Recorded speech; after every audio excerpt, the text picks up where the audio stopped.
អ្នកលក់ដាក់បាយញ៉ាំមួយចានអ្នកតក៏អ្នកមានហ្នឹងបើអ្នកក្រអង្គុយតុកនោះបងស្រីឲ្យដាក់បាយខ្ញុំមួយបងហត់តែមើលក៏ដឹងថាអត់ដែរនោះកន្លែងអង្គុយឈប់អ្នកក្រក៏អ្នកមានហ្នឹងមើលសាច់ឈាមញ៉ាំមើលសំអ្នកក្រអត់បងអ្នកលក់ស្មែឥឡូវសំដីចឹងមែនតើមិនខ្វះអង្គុយហ្នឹងហើយបើអ្នកមានអង្គុយខាងហ្នឹងហើយ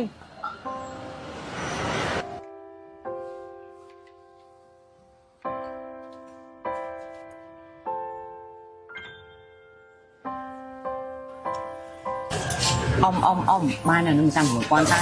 អ៊ំដឹងដែរគួររងអីអ៊ំហូបមួយចាន1000តើប៉ុន្តែអ៊ំបើលើកពីចាន1000ខ្ញុំមិនឲ្យទេបើខ្ញុំលើក1000ទេណាអ៊ំអ្នកលក់យកផ្អាប់មួយដាក់បាយទៅផ្ទះហើយអ៊ំបាយតែមួយចានសងហូបមិនអស់ដែរនៅកន្លែងរកប្រអប់រកអីច្រកហ្នឹងភាសាអ៊ំហូបអត់អស់ហ្នឹងអ៊ំចង់ចាប់បាយអ៊ំញ៉ៅកូននេះអ៊ំបាយច្រកមកប្រអប់ទៅឲ្យកូនហើយបាយក្នុងចានហ្នឹងភាសាអស់ហើយនេះអូនបាយមួយចានហ្នឹងញ៉ាំមួយឆ្អែតញ៉ាំមួយចានទៀតបានមានកន្លងធ្វើការហើយបាច់បារម្ភឯងញ៉ាំទៅថ្ងៃនេះហាងយើងមានប្រូម៉ូសិនអត់គិតលុយទេហើយអ្នកមកហូបនៅនេះនឹងយល់ច្រឡំមានលើតកាយមិនទេសម្ដីអាក្រក់តែចិត្តល្អយើងអ្នកក្រហូបក៏គិតលុយទេបងឲ្យបងជួយកាត់លុយមួយអស់24000អស់24000តែមិញហ្នឹងខ្ញុំលើបងស្រីនិយាយមួយតុកខាងនេះថាថ្ងៃហ្នឹងប្រូម៉ូសិនអត់យកលុយអូដោយសារពួកគាត់សិតតែអត់ហើយមិនសូវធូរធារទេអញ្ចឹងទៅខ្ញុំចេះតែឲ្យគាត់ភាសាអត់គិតលុយទេអូឥឡូវអញ្ចេះហ្មងទៅថ្ងៃហ្នឹងគឺខ្ញុំធ្វើប្រូម៉ូសិនឲ្យញ៉ាំ free អត់គិតលុយទេបើជ្រោខាតទេខាតឲ្យអស់ហ្មងទៅតាមបាត់ទៅតង្វើល្អរបស់បងឯងខ្ញុំដឹងមកជាយូរហើយនិយាយរួមទៅគេនិយាយពីមាត់មួយតមាត់មួយពីបងឯង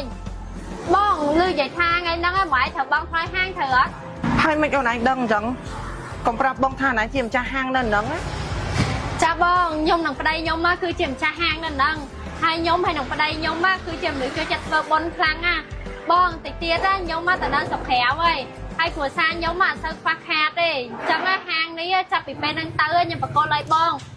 អាចរកស៊ីបានដោយមិនចាំបាច់បង់លុយឲ្យពួកខ្ញុំទេដោយដែលចាស់និយាយអត់ខុសមែនផ្លែល្វីល្អមើលតែខាងក្រៅទេតែខាងក្នុងឡើយលួយវល់តែសម្រាប់បងស្រីវិញណាពីខាងក្រៅមើលទៅដូចកាចខ្លាំងណាស់ប៉ុន្តែនៅក្នុងចិត្តបងស្រីវិញគឺជាមនុស្សម្នាក់ដែលមានបេះដូងល្អច្រើនមែនតើបើសិនជានៅក្នុងโลกយើងមានមនុស្សល្អដូចជាបងស្រីច្រើនណាខ្ញុំគិតថាប្រហែលជាល្អ